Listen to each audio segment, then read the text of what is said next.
नमस्कार दोस्तों। एफिडेविट के ऊपर में राजनीति आज बिहार के अंदर में काफ़ी ज़्यादा चल रही है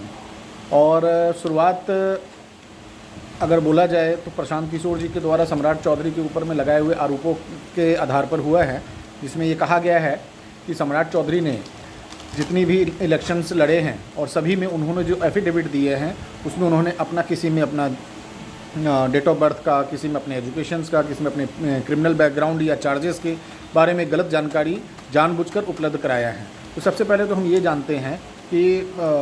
एफिडेविट अगर गलत यानी कि हलफनामा अगर गलत हम दायर करते हैं तो उस कंडीशन में हमारे ऊपर में किस तरह के चार्जेस बनते हैं और क्या लॉ क्या बोलता है इसके ऊपर में।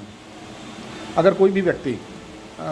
चुनावी एफिडेविट अगर गलत देता है और यह साबित हो जाता है कि उसने जानबूझकर कुछ गलत तथ्य उपस्थित किए थे या दिया हुआ था, तो उस कंडीशन में उसके ऊपर में 6 महीने की सज़ा या पेनाल्टी या दोनों से दंडित किया जा सकता है। साथ ही साथ आरपी एक्ट के अंतर्गत उसको मतलब 6 साल के लिए इलेक्शन वो नहीं लड़ सकता है, क्योंकि आरपी एक्ट में ये मेंशन किया गया हुआ है कि कोई भी व्यक्ति अगर उस पर पेनल्टी भी लगे यानी सज़ा उस पर अगर साबित हो गया है तो उस कंडीशन में वो 6 साल तक इलेक्शन नहीं लड़ सकता है। इसी जगह पर अगर उसे सज़ा होता है यानी कि कारावास हो जाता है तो उस कंडीशन में वो कारावास जिस दिन उसकी ख़त्म होगी उस दिन से 6 साल तक वो इलेक्शन नहीं लड़ सकता है। तो ये एफिडेविट गलत का ये एक कानूनी उपाय है या कानूनी नियम है।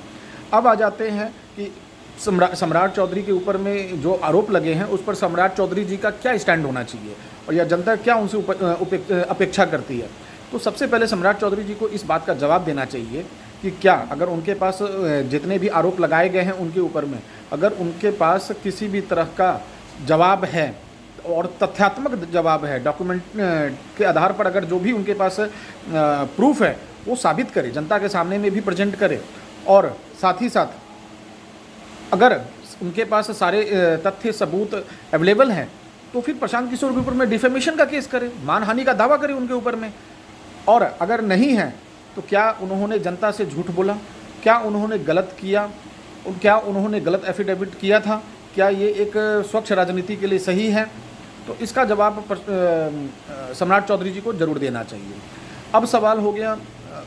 प्रशांत किशोर जी से कि प्रशांत किशोर जी क्या आपके पास ये इन्फॉर्मेशन अभी आया है या ये आपके पास इन्फॉर्मेशन पहले से ही अवेलेबल था। क्या आप इस इन्फॉर्मेशन का उपयोग चुनाव के समय ही करने वाले थे जिससे कि आपको चुनावी फ़ायदा मिल सके। चलिए खैर कोई नहीं, लेकिन मेरा सवाल है कि अगर आपके पास पुख्ता सबूत है तो आप इसका रिप्रेजेंटेशन इलेक्शन कमीशन के सामने में प्रेजेंट करें, इलेक्शन कमीशन को दें।